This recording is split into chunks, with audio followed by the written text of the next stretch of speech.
नमस्कार दोस्तों, मेरा नाम है एडवोकेट नीरज और आपका स्वागत है लीगल कोड में। आज हम ऑल इंडिया बार एग्जामिनेशन के पिछले वर्ष आए उन प्रश्न पत्रों को सॉल्व करेंगे। आज है प्रैक्टिस सेट नंबर 43। इससे पहले मैंने प्रैक्टिस सेट नंबर 42 तक चैनल में अपलोड कर दिया है। आशा करता हूँ कि आपको ये अच्छा लगेगा। शुरू करते हैं। Section number 3 of the information technology act सन 2000 की बात करते हैं, जिसमें डिजिटल सिग्नेचर को अमेंडमेंट करके सन 2008 में डिजिटल सिग्नेचर और इलेक्ट्रॉनिक सिग्नेचर में बदल दिया गया था। नेक्स्ट,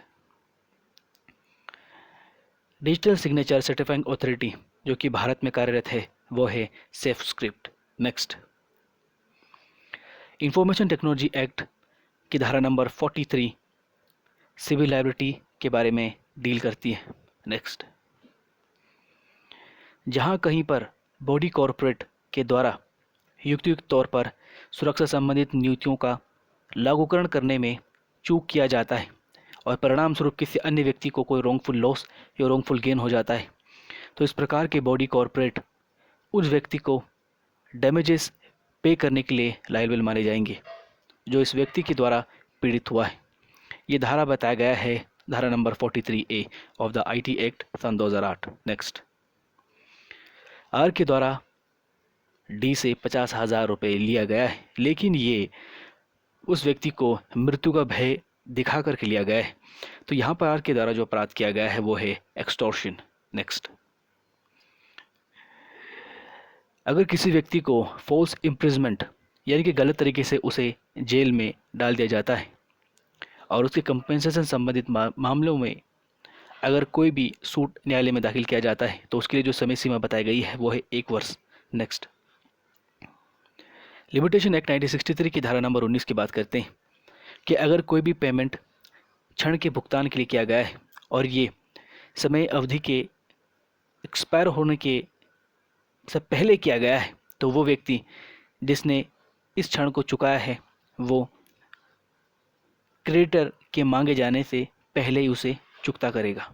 नेक्स्ट, कंपनीज एक्ट सन 2013 की बात करते हैं कि अगर कोई भी कंपनी जिसकी नेटवर्थ लगभग 500 करोड़ है या उससे अधिक है या जिसका टर्नओवर 1000 करोड़ या उससे अधिक है तथा नेट प्रॉफिट 5 करोड़ या उससे अधिक है, तो वो व्यक्ति के द्वारा CSR यानी कि कॉर्पोरेट सोशल रिस्पॉन्सिबिलिटी में अपना 2% नेट प्रॉफिट को देगा। नेक्स्ट, OECD यानी कि organisation of economic and cooperation development की बात करते हैं, तो इनकी गाइडलाइंस के अनुसार वो एक मोस्ट कंप्रहेंसिव CSR यानी कि कॉर्पोरेट सोशल रिस्पॉन्सिबिलिटी टूल को विकसित करेंगे जो कि सभी कंपनी उसको दिया जाएगा। नेक्स्ट, हिंदू मैरिज यानी कि हिंदू विवाह की अगर शर्तों की बात करते हैं तो जिसे बताया गया है धारा नंबर 5 में Hindu marriage act 1955। Next, Hindu उत्तराधिकार संशोधन अधिनियम सन 2005 की बात करते हैं। इसमें बताया गया है कि अगर किसी मृतक की अगर कोई बेटी है तो उसे बेटों के समान ही अधिकार दिया जाएगा, जो कि सन 2005 के संशोधन के बाद ये पहली बार इसको दाखिल किया गया था। नेक्स्ट, फुलर या हार्ट डिबेट की बात करते हैं, जिन्हें समराइज किया जाता है एक डिबेट के तौर पर जो कि 2 ज्यूरिस्प्रूडेंशियल अप्रोचेस से पोजीशन के बीच में है, तो ये है आपका नेचुरल लॉ और पॉजिटिज्म लॉ। नेक्स्ट, बेलमेंट की बात करते हैं कि अगर कोई भी वस्तु को निःशुल्क बेली को उधार दिया जाता है उसके स्वयं के यूज़ के लिए तो इसे कहा जाता है कॉमोडेशन। नेक्स्ट, यहाँ पर प्रपोजल और एक्सेप्टेंस पत्रों के द्वारा होता है, तो वहाँ पर कॉन्ट्रैक्ट किस स्थान पे किया जाएगा जहाँ पर उस पत्र को स्वीकार किया जाता है, पोस्ट के तौर पर। नेक्स्ट, श्योरिटी अपने दायित्व से उन्मोचित मान लिया जाएगा जब इस प्रकार की संविदाओं में उनके शर्तों पर किसी प्रकार का फेरफार किया जाता है और ये बिना उसकी सहमति के किया जाता है, तो इसका जो उत्तर है वो है C।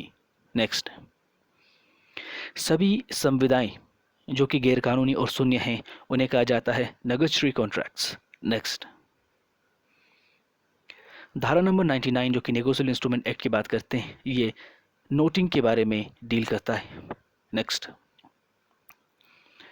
कैंसलेशन ऑफ क्रॉसिंग जो कि नेगोशिएबल इंस्ट्रूमेंट एक्ट के बारे में बताता है, इसे कहा जाता है ओपनिंग ऑफ क्रॉसिंग भी इसे कहा जाता है। नेक्स्ट, नेगोशिएबल क्लेम जिसे बैंक के द्वारा जारी किया जाता है और ये टर्म डिपॉजिट के रिटर्न करने के संदर्भ में बताया गया है, इसे कहा जाता है certificate of deposit. Next, Voyager का संबंध आपके प्रेजेंट, पास और फ्यूचर इवेंट तीनों के लिए होता है। तो इसका आंसर है D, any of the above. Thank you for your precious time. Keep watching, keep learning.